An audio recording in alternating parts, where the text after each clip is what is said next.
বইয়ের নাম যদ্যপি আমার গুরু। বইটি লিখেছেন বিশিষ্ট লেখক আহমদ সাফা। বইটি প্রথম প্রকাশিত হয় ১৯৯৮ সালে। এখন আমরা পড়ব ১৬ পৃষ্ঠা থেকে ২০ পৃষ্ঠা পর্যন্ত। চলুন শুরু করা যাক। আমি সেই বইপত্রের জঞ্জালে হতবিহ্বল হয়ে দাঁড়িয়ে আছি। এই ঘরে যে কোনো মানুষ আছে প্রথমে খেয়ালই করিনি। হঠাৎ দেখলাম চৌকির ওপর একটা মানুষ ঘুমিয়ে আছে। একখানা পাতলা কাঁথা সেই মানুষটার নাক অবধি টেনে দেয়া, চোখ দুটি বোজা, মাথার চুল কাঁচা পাকা। অনুমানে বুঝে নিলাম ইনিই প্রফেসর রাজ্জাক। ঘরে দ্বিতীয় একজন মানুষের আবির্ভাব ঘটেছে। খাটে শোয়া মানুষটি কি করে বুঝে গেলেন? তিনি চোখ খুলে নাক মুখ থেকে কাঁথাটি সারিয়ে জিজ্ঞেস করলেন, কেডা? আমি চৌকির একেবারে কাছটিতে গিয়ে সালাম দিলাম এবং নাম বললাম। তিনি ঘুঞ্জরানো স্বরেই জানতে চাইলেন, আইজেন ক্যান হেইডাকন। আমাকে বলতেই হলো, বাংলা একাডেমি আমাকে পিএইচডি করার জন্য একটা বৃত্তি দিয়েছে। আমি তার কাছে এসেছি একটা বিশেষ অনুরোধ নিয়ে।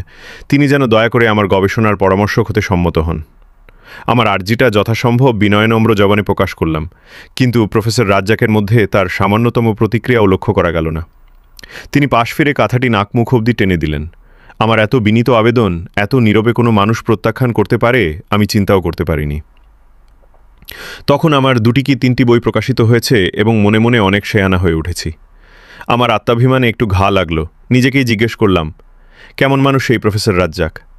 আমি একটা অনুরোধ করলাম, আর শুনেই তিনি পাশ ফিরলেন। আমি তো অন্ততপক্ষে একজন লেখক, নিজের কাছে আমার দাম অল্প নয়। তিনি যেদিকে পাশ ফিরেছেন আমি ঘুরে চৌকি সেই পাশটিতে গিয়ে আবার বললাম, স্যার, আপনাকে আমার থিসিসের সুপারভাইজার হওয়ার জন্য অনুরোধ করতে এসেছি। আমার আর্জি দ্বিতীয়বার শুনে প্রফেসর রাজ্জাক আবার উত্তর দিকে পাশ ফিরলেন। আমার ভীষণ রাগ ধরে গেল। কেমন তরহ মানুষ প্রফেসর রাজ্জাক।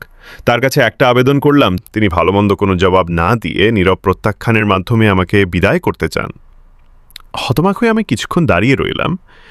এইভাবে অপমানিত হয়ে যদি আমি চলে আসি, আমার নিজের কাছে নিজে ছোট হয়ে যাই। কিছু একটা করা প্রয়োজন, কিন্তু কি করা যায়?